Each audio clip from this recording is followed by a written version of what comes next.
Eto ang mga intrigang hindi... Kami? Kayo nga! Daho! Daho ang nagsososyal, nagpapakarits na veterana aktresa na ito na nabukayang kuriputsina ever. Me? Kuripot? Never. Tumili ka nga! Ang kwento, nag-birthday ang isa niyang staff at nagmaganda itong si aktresa na magbigay ng branded na bag. This branded bag is barely choose for you, no, when I abroad. Super mega pera, super mega effort. So very much flattered naman ang staff na nag-abala pa pala ang aktresa for her, diba? Kaso, nung super kalkal na ng bag ang staff dahil gagamitin niya na, merong gift card sa loob. How's you like the bag, Samchina? It's okay. Here the gift card you left in the bag. Mukhang regalo lang sa'yo. Kaya nga, mission niya ba? Kaya pinibigay niyo na lang. Siyempre, napahiya ang lola dahil nabukayo siyang nagre-recycle, di ba? Para bumawi, binigyan na lang raw ng isa pang gift si staff. Okay.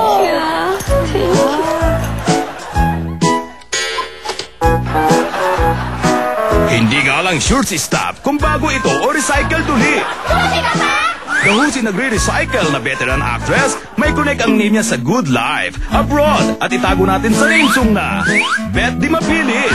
Yun na, finality Daho. Subject, Warla Girl. Ay, layo nga, pero hindi ako nagkakalata.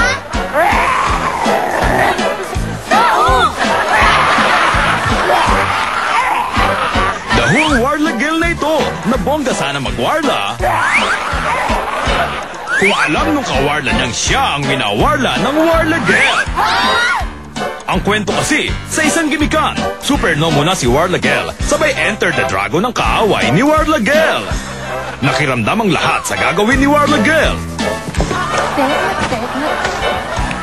So naluka ang lahat na nung nawala sa paningin si kaaway, aba, umiksena ng Warla to death si Girl.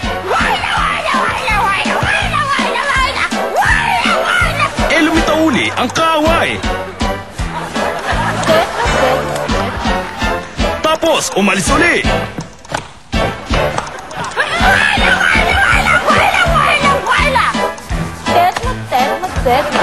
Lumitaw uli ang kaaway.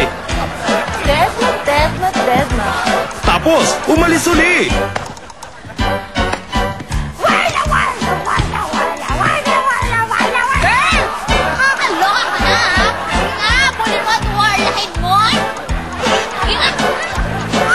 Si pa-secret Super Warla Girl.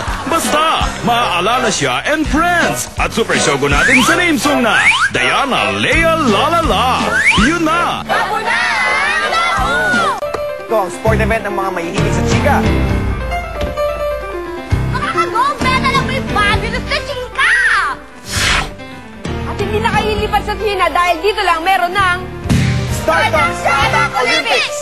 Malis ka nga dyan. Bakit? Nawawala balakang mo. Hanapin mo.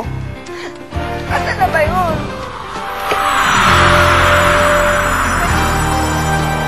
Diana Zubiri, nililigawan pa rin ba ni Marvin Agustin? Wala ba talaga akong balakang as in talaga? Hindi lang halata. Okay. Kala ko wala talaga.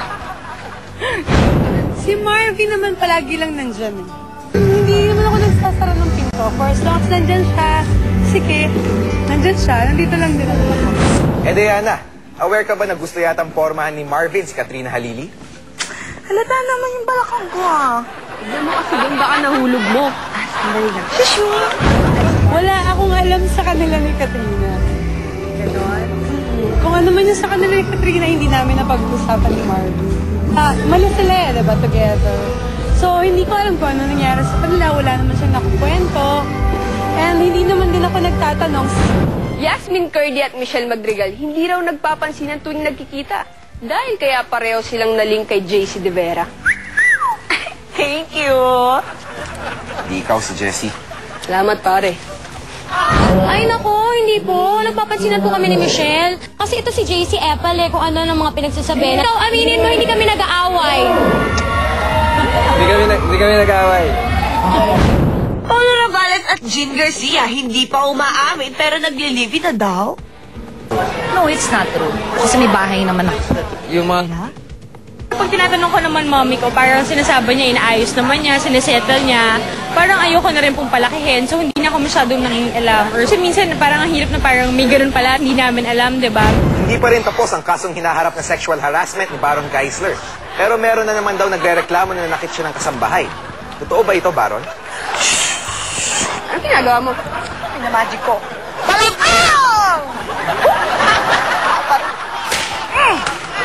Walang nangyayaring ganun eh. So, alam mo naman, yung mga tao, sawang-sawa na ako sa negative na chismis eh. Pati yung barangay namin nag-react kasi nga walang nangyayaring ganun. So, ano lang, plain paninira lang talaga yung... Ang iniyak ng brother daw si Mo Twister sa birthday party ni Ding Dong last Sunday sa NBC Jet. Matatandaang nagalit si Ogie dahil sa hindi kagandahang biro ni Mo sa kanyang radio program. I wonder, nagkamali na kaya ang dalawa? Wala nga akong balakang pero maganda ko! We were just clarifying things that from the past na parang may nabanggit ako, tapos may nabanggit din siya, things like that. So, we're okay though. It's great. No problem. Oh, super. Ayan, okay na. Good, ba? So, okay na kayo. Halika. Ay, bawal to. Ibang channel. Okay naman kayo. Hindi, okay na kami. Wala na yun. Alam mo, magkahawig pa kami. Okay, super. Ano naman kaya ang reaksyon ni Dieter Ocampo na may kumakalat daw na video sa internet na naka-boxers lang siya sa isang pajam party? Bakit? Ang laki ng balakang mo, te! At least ako may balakang, ikaw wala. Wala kang balakang. Oh, tagal na. Like 2 years ago na yan. That party was really fun and talagang hindi namin makalimutan. Kasi every year, nagkakaroon kami ng theme. Prior to that party kasi, nag-ano kami ng parang cross-dress party naman. Next time, I'll invite you guys.